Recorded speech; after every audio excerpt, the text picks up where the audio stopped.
Hello, good morning, or good afternoon, or good evening, whenever you're joining me for Mindfulness for Busy People. I want to thank you for having enough curiosity and courage to show up here or click the button. And I want to guarantee you that mindfulness will improve the quality of your life and the quality of your relationships.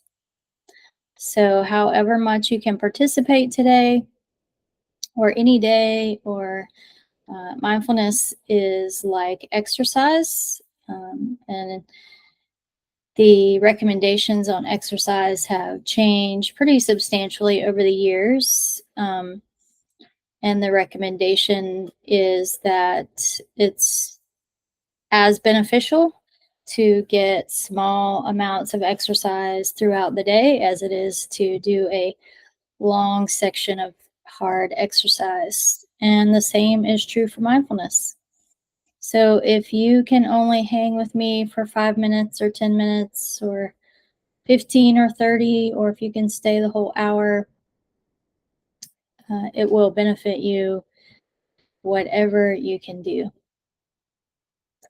And I want to give you permission to not be sitting like me in front of a screen, um, if that is not possible or not comfortable for you. I want to invite you to be walking around. You can um, actually be on a walk or be doing something that you feel like is necessary for you to do during this time. I'm only sitting here because of the technology limitations. I want to welcome you again to Mindfulness for Busy People. It's July 24. And why do I welcome you again? Well, there are many layers of us, and hopefully, some of the layers have relaxed a bit, and I'm welcoming another layer so that you can settle in a little bit more to the idea of mindfulness, shifting your awareness. In fact, now, if you could notice what you're aware of, what's your attention being drawn to, and just give yourself permission to look there, notice there. Instead of resisting it, just follow your attention where it wants to take you for just a moment.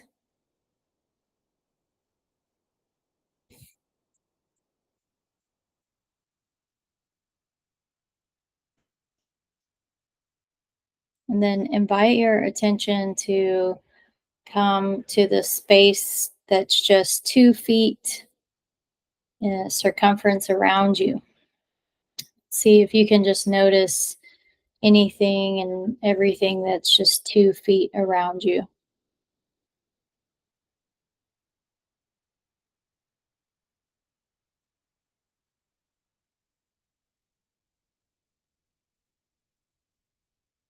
And thank your awareness for shifting for you,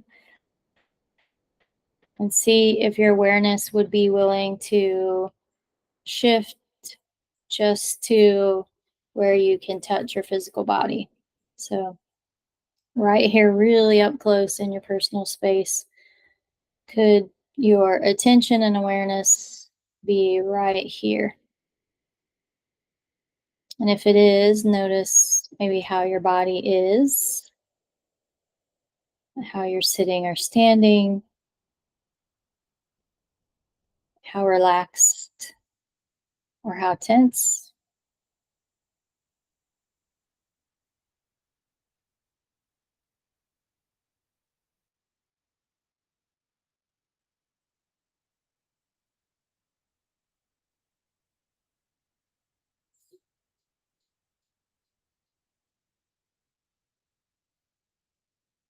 And just kind of be here with your attention and awareness. Just notice how it feels to kind of be reunited instead of going in different directions.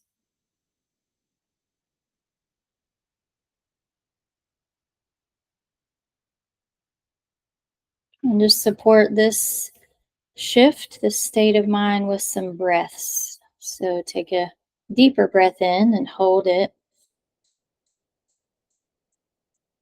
And relax your jaw and exhale out through your mouth. Just notice what it feels like for your attention, awareness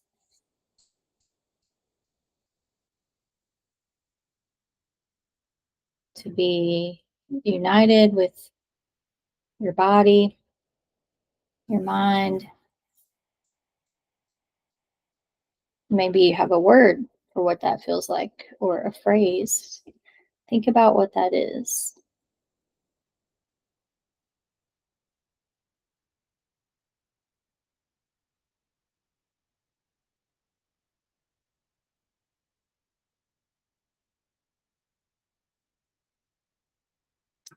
All right.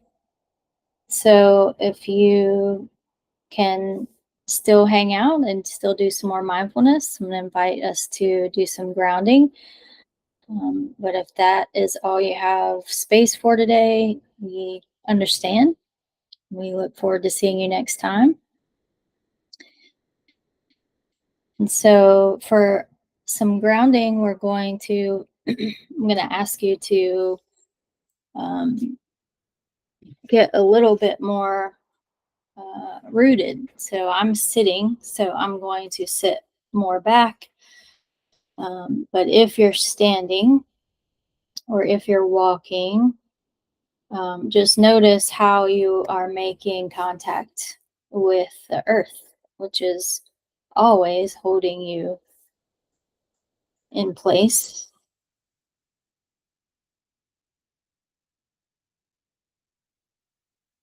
And if it feels comfortable to use your breath to accompany you in grounding, rooting in a little bit more into what is supporting and holding you.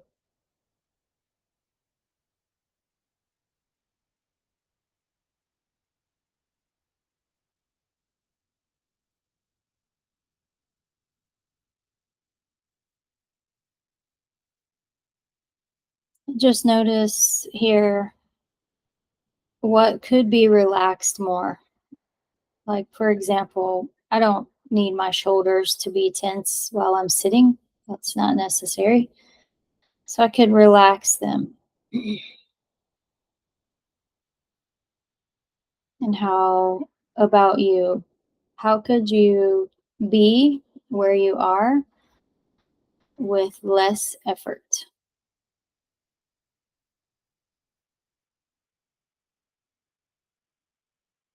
so that that which is helping you be here and be supported starts to do a little bit more of the work?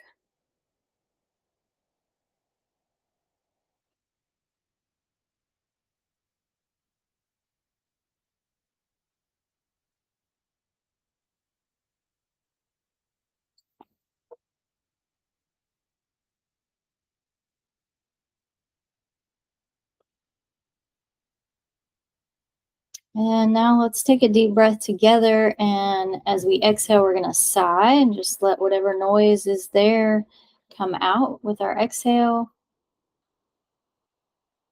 And if that feels good, repeat it a couple times.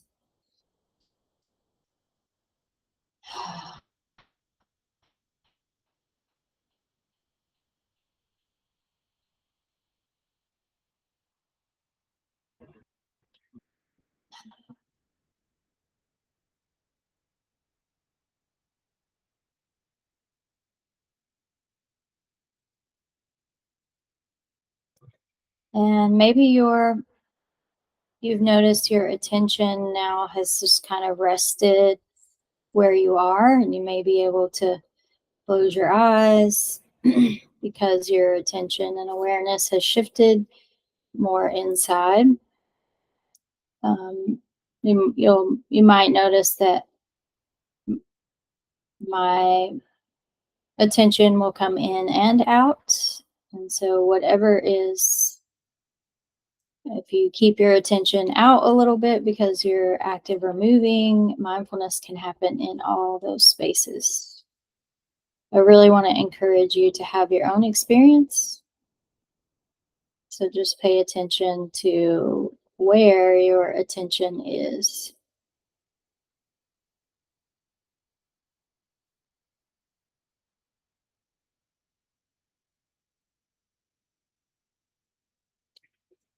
And now we're going to tap into our senses.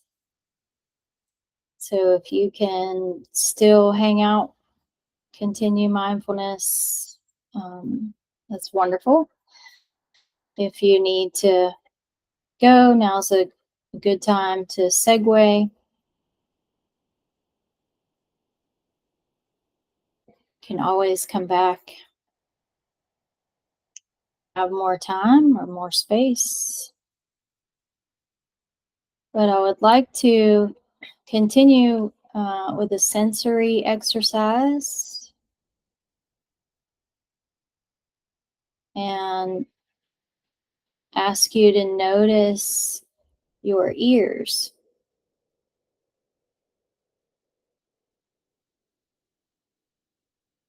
Notice them from within the inside of your ear. Go ahead and let your imagination kind of draw that image for you. And see if you can open yourself up to the senses, the sensitivity of the ears and hearing.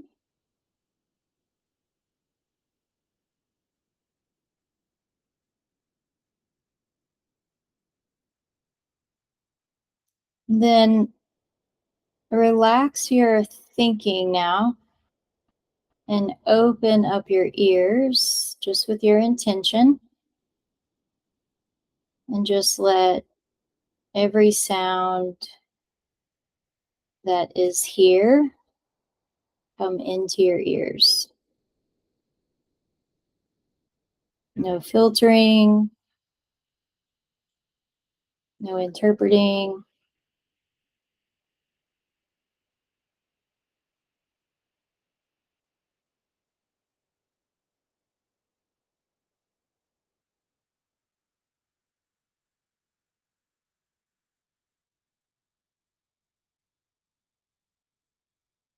Notice this sensation. See if there is a word that describes it well.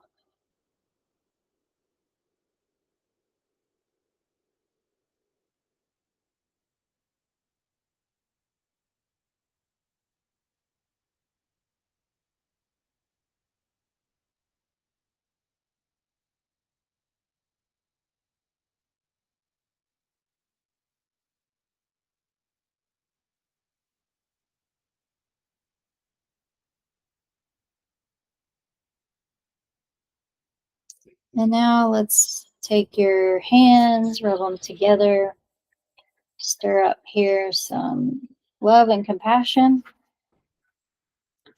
Put them over your ears, appreciating what your ears do for you, having gratitude for this sense.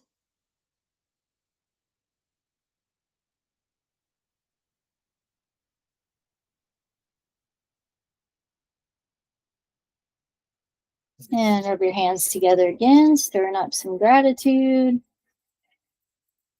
And put your hands kind of over your eyes. You can make contact or not.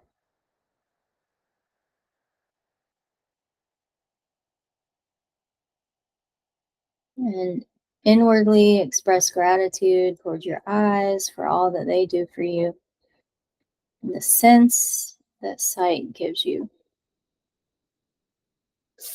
Rub your hands together again. Stir up some gratitude. Right now, for our voice, put your hand on your throat. You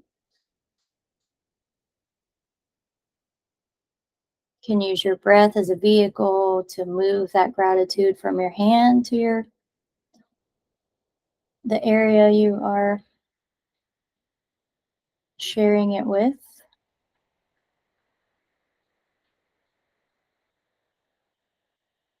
Your voice. Stir up some gratitude again.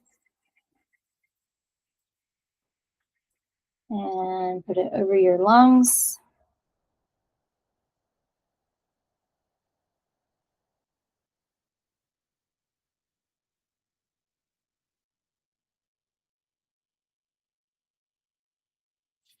And again, put it over your heart, the left side of your chest, a little bit towards the middle.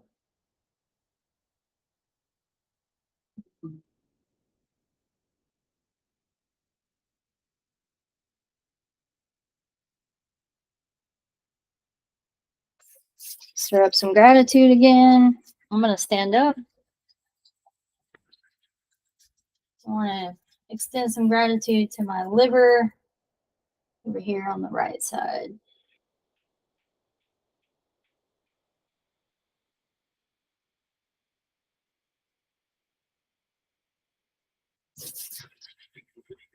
And some warmth, some love, compassion. I'm going to send it back to my kidneys.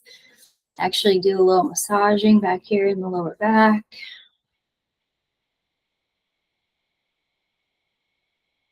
There's so many ways to practice gratitude and so many versions of grounding and mindfulness that can be a treat to practice anytime, all the time. Think about where you'd like to send gratitude this time. I'm going to send it to my hip flexors.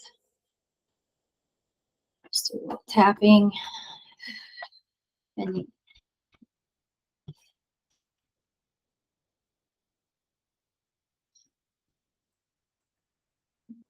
wherever you're at, take your hands into a gentle fist and just do some love taps down your legs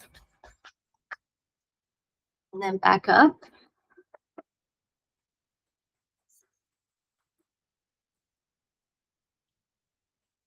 Go down the outside and up the inside.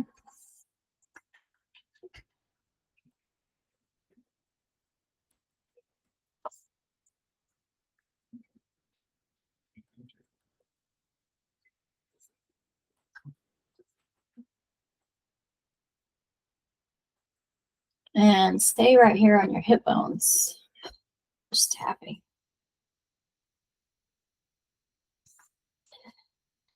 And take your hands into more like a claw and just tap on your liver. And then over to the other side to your spleen.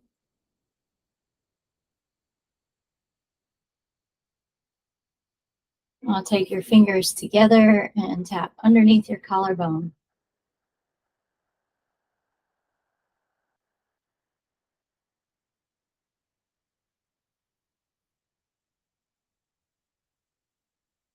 And just take two of your fingers and just tap under your eyes. Think about something that you know absolutely to be true about yourself. Take it above your eyebrows.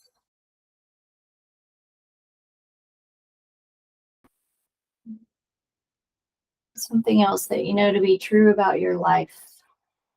Under your nose.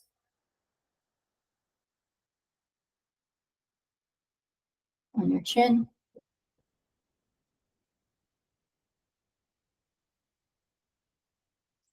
What is something that you know to be true? Tap under your armpit. about humanity.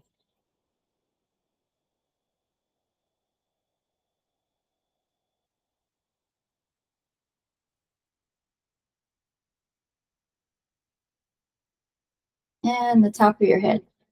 Something you know to be true about your future.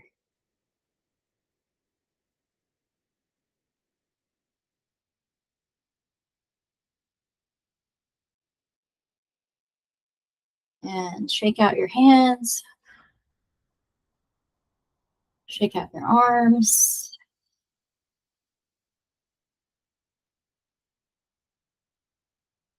Relax your arms, lift your shoulders up, and drop them down with weights.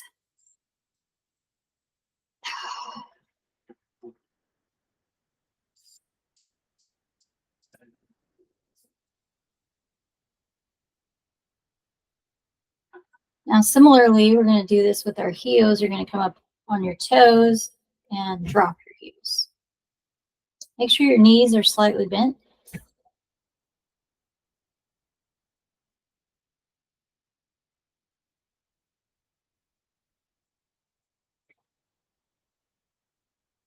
One more time. Nice job. You're going to take your arms and make a windmill, removing the energy around in our mind, body. We're doing it with gratitude and compassion. Windmill your arms forward.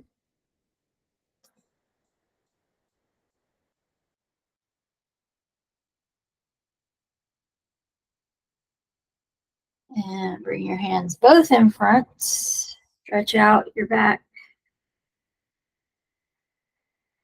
And lift all the way up. Arch back. Come in front again.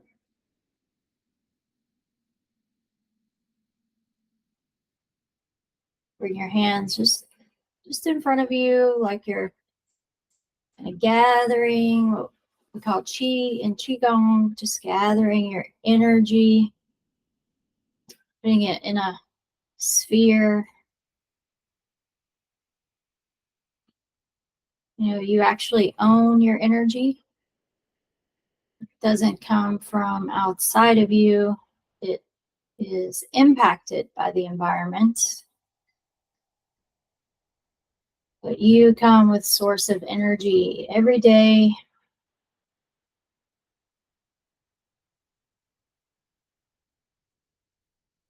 So we want to restore and store and not give away this energy, valuing it.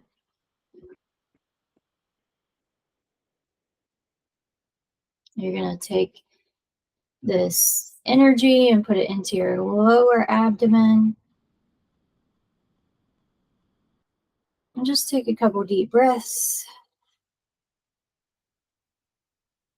As you do, imagine your breath traveling inside the whole span of your body, down to your feet and back up.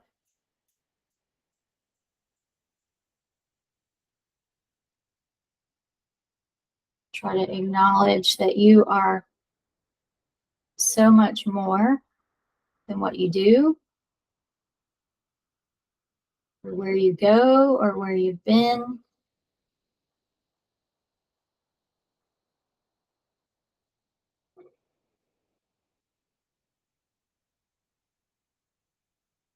That you have access to all that you are.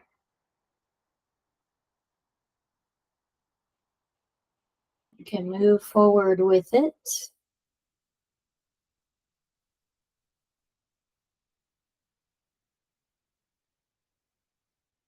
You'll find life more fulfilling, more enjoyable when you do that.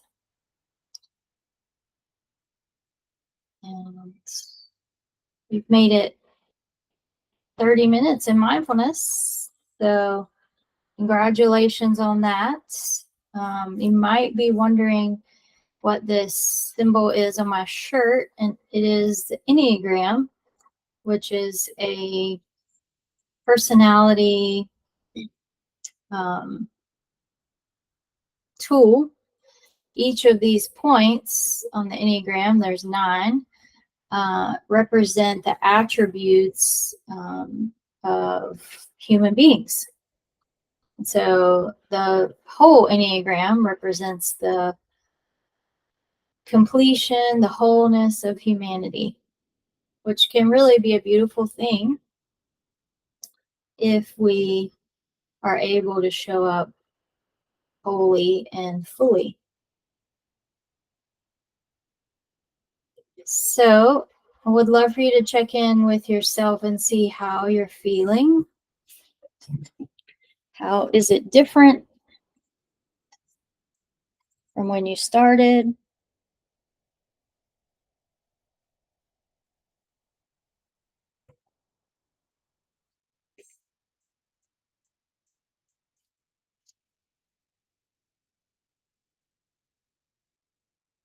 Are there any intentions that you want to set for yourself today?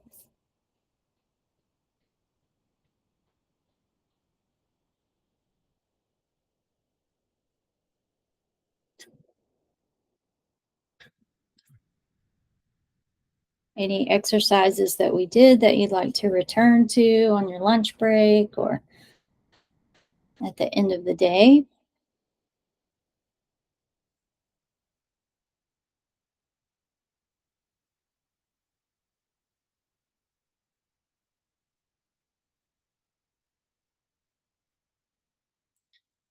If you can stay, we are doing a series this month called Returning to Child's Mind. And I'm going to be reading a children's story, giving some time for reflection and personal application.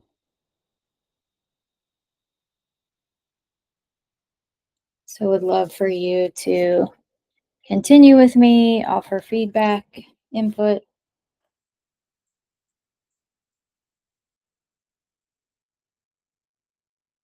and wherever you go, make sure to take peace with you and don't give it away.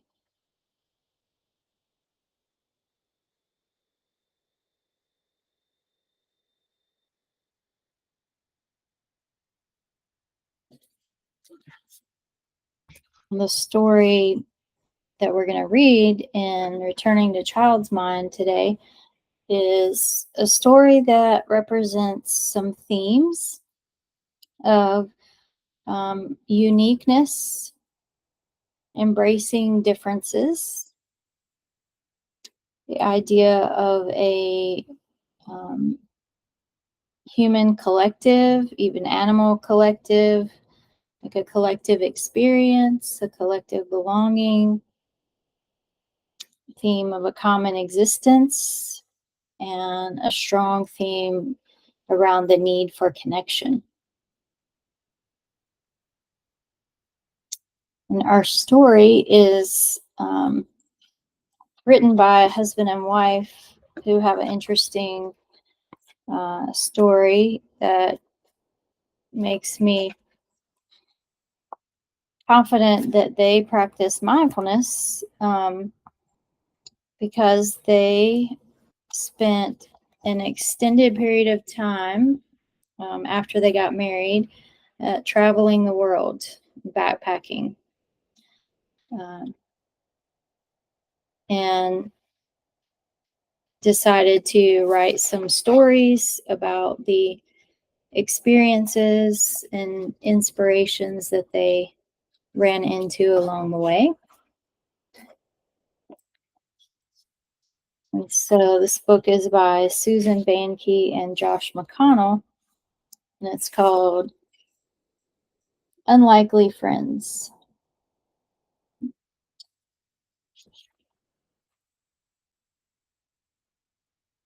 So before we get to this children's story, I would love for you to reflect on what you perceive as a child's mind.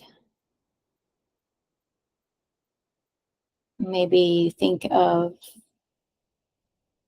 a child, or maybe think of yourself as a child.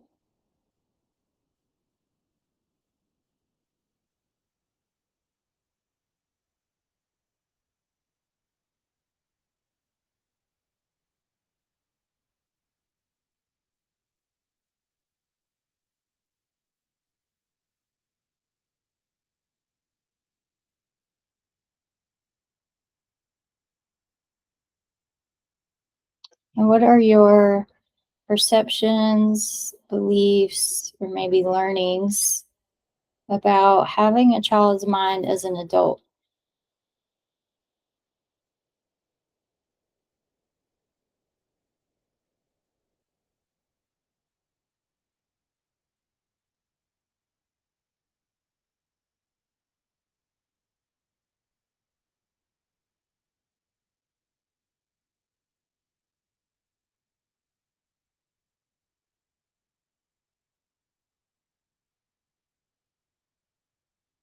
And can you see any value in having childlike capacities and capabilities in your present life?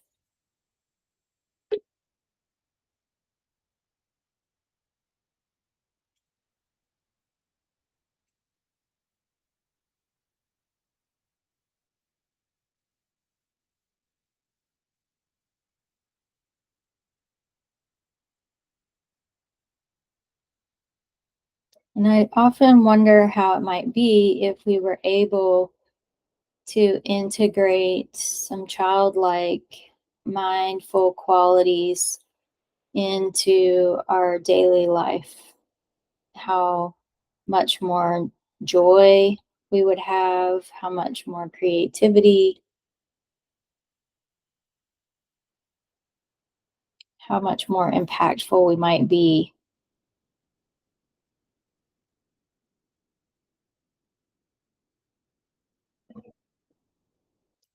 So I think that that's possible. I think that we haven't lost our child mind. And I think that we can relearn or perhaps unlearn some things that have blocked it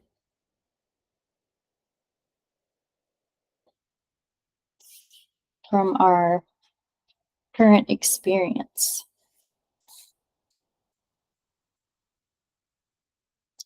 So let's see what happens, how the story impacts us today. I'm going to have someone else in our YouTube family read it to us. I'm going to share my screen.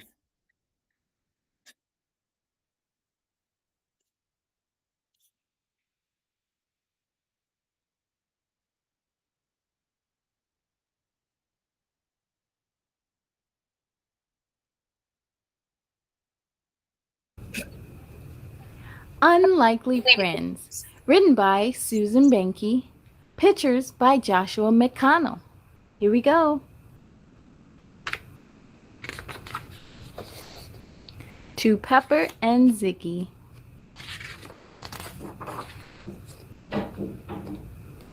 The yellow sun blazed on the green grassy knoll, where animals drank at the watering hole. The parents were teaching their young how to thrive, where to feed, when to run, what to do to survive. The animal kingdom has rules we obey. We stick with our own and keep others away. Birds fly with birds. Fish swim in the sea. We stay close together. So just stick with me.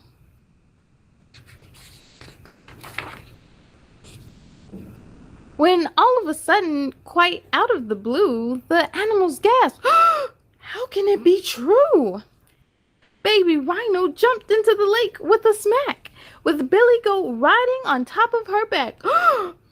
They giggled and snorted and splashed with delight, told jokes and blew bubbles and had a mud fight. They hid from each other and then played I Spy. Stop mixing with others, some people said with a cry. The animal kingdom has rules we obey. We stick with our own and keep others away. Birds fly with birds, fish swim in the sea. A rhino and a goat? That just cannot be. Hmm. Well, what's in it for you? Zebra questioned the goat. Does she help you to swim or perhaps stay afloat? Baby Rhino's my friend. With her, I feel free. It's not just because she does nice things for me. Giraffe said to Rhino, just tell me, young tot, do you play with that goat 'cause she feeds you a lot? That goat is quite smart and he lightens my mood. I really don't care about presents or food.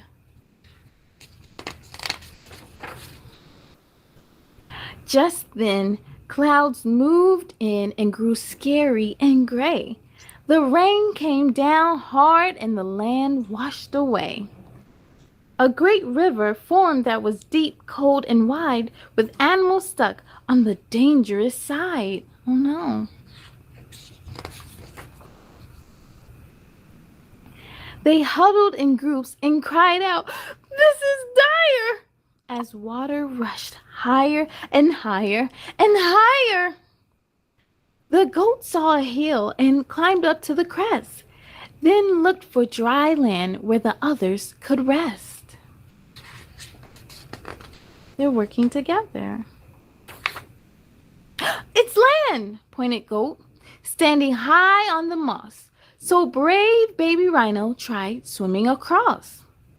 "I can't make it alone," she implored with a yelp. "My friend, I'm tired. I really need your help."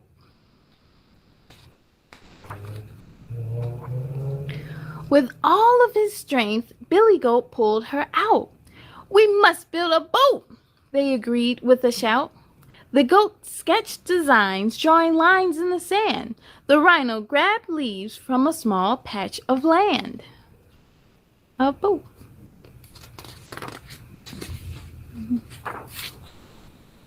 The rhino dug mud and the goat chewed at sticks. They piled on leaves and made waterproof bricks. And there, in the stormy and terrible weather, the rhino and goat built their vessel together. They worked together. The animals scoffed at the newly built craft. "The rhino can't save us with that flimsy raft." Undeterred, she persisted and struggled to row. But the boat wouldn't steer, it just rocked to and fro. Uh-oh.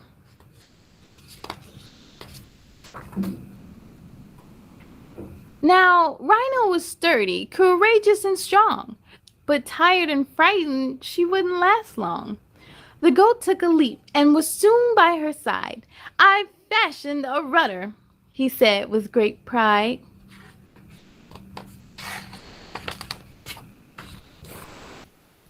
While all of the animals watched, full of fear, the friends grabbed the rudder and started to steer.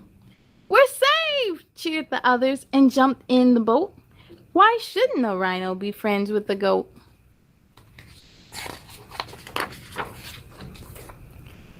From that day to this, dogs and ducks have such fun, and lions and tigers and bears work as one. The cheetahs and chimps eat at one yummy feast, and zebras hang out with the great wildebeest. The animal kingdom holds many surprises, chums and companions of all different sizes. When choosing a friend, look for kindness and laughter. You'll find that your life's full of joy ever after. The end.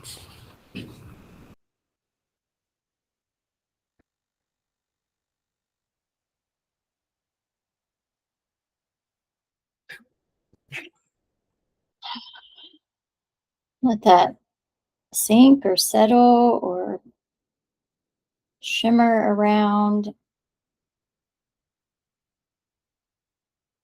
Notice what reactions you might be having, how your physical body might be responding to the story.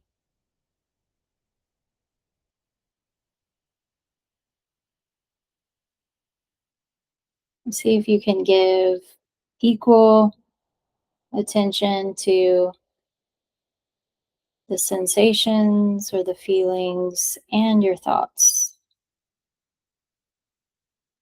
not overvaluing your thoughts.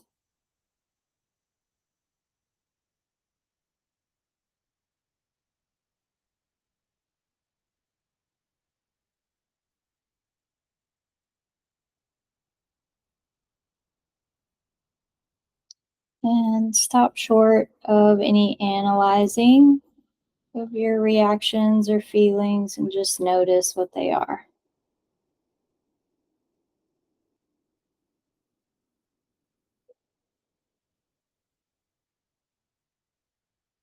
And give yourself a little more time to notice. Remember, you are layers.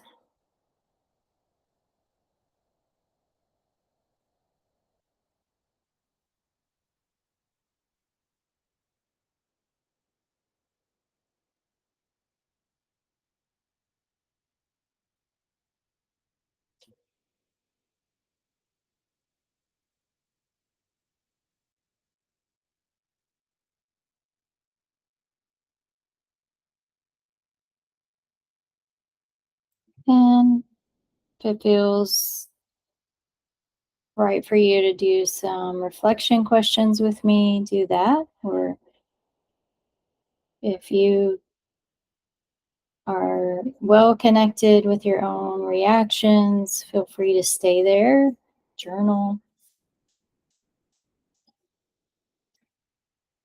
Always encourage you to stay with yourself instead of following someone else, including me.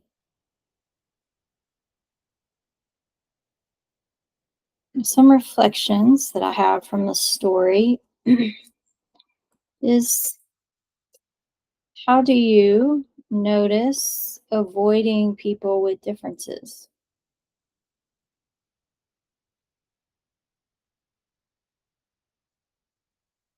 How does that happen for you?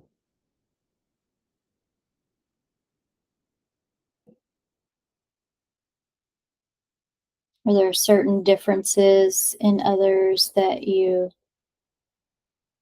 are more avoidant of?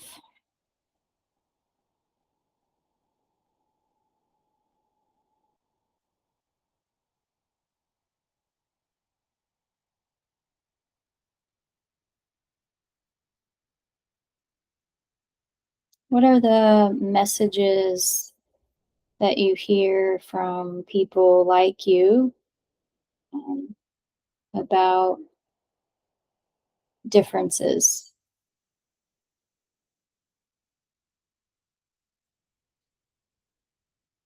What are the messages that you have heard or that you hear about people with differences?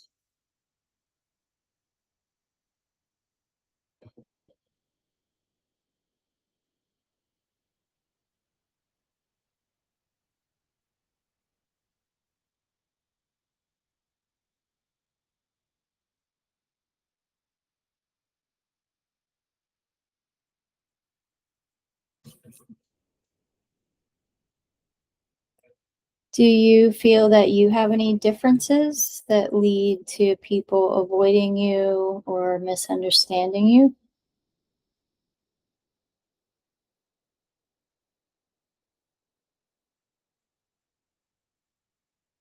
How does it feel to be misunderstood or even misrepresented?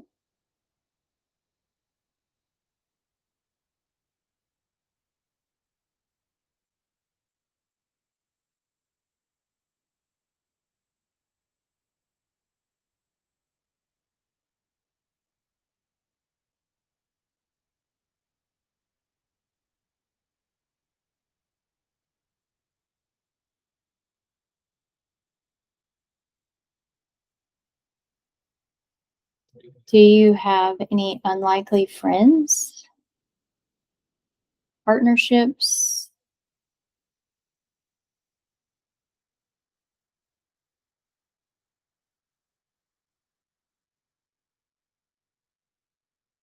And if so, what kind of hardships or criticisms did you face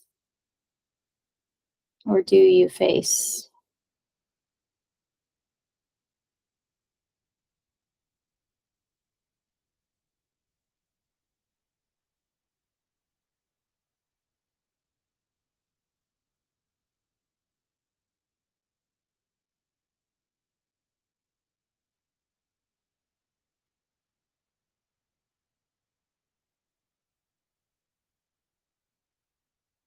Have you ever had an experience of triumph or overcoming a challenge or disaster with a friend or a group of friends?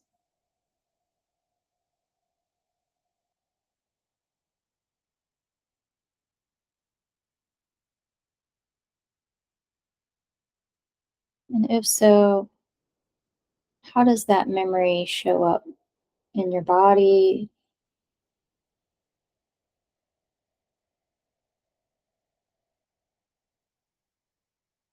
How does it feel?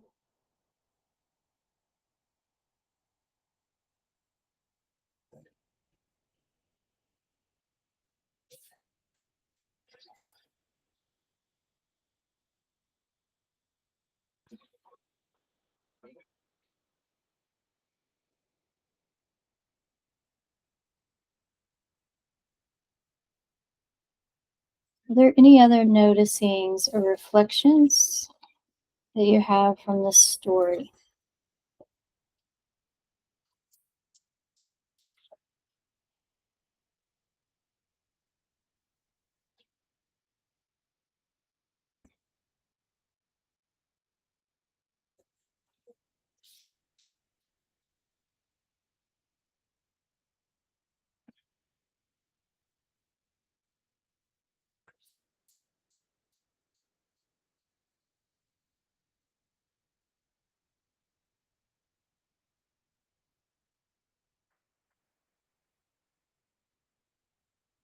Is there an image or a word or a phrase that you would like to take with you from this story or remember throughout your day, or when you the next time you're approaching someone that is different?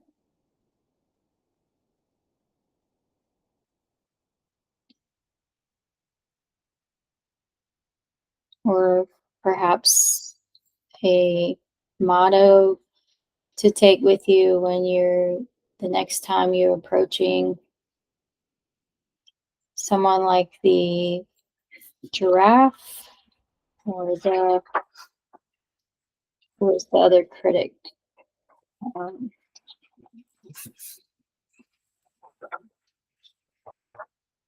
the zebra,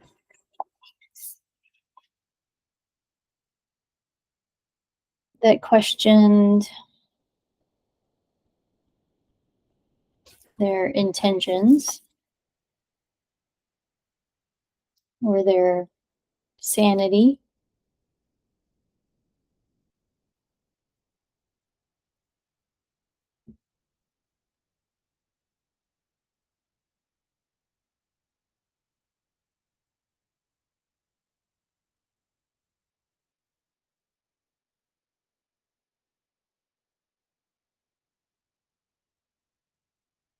And let's take a breath together, collective breath, just acknowledging our collective human experience and our friendship that comes through that shared experience.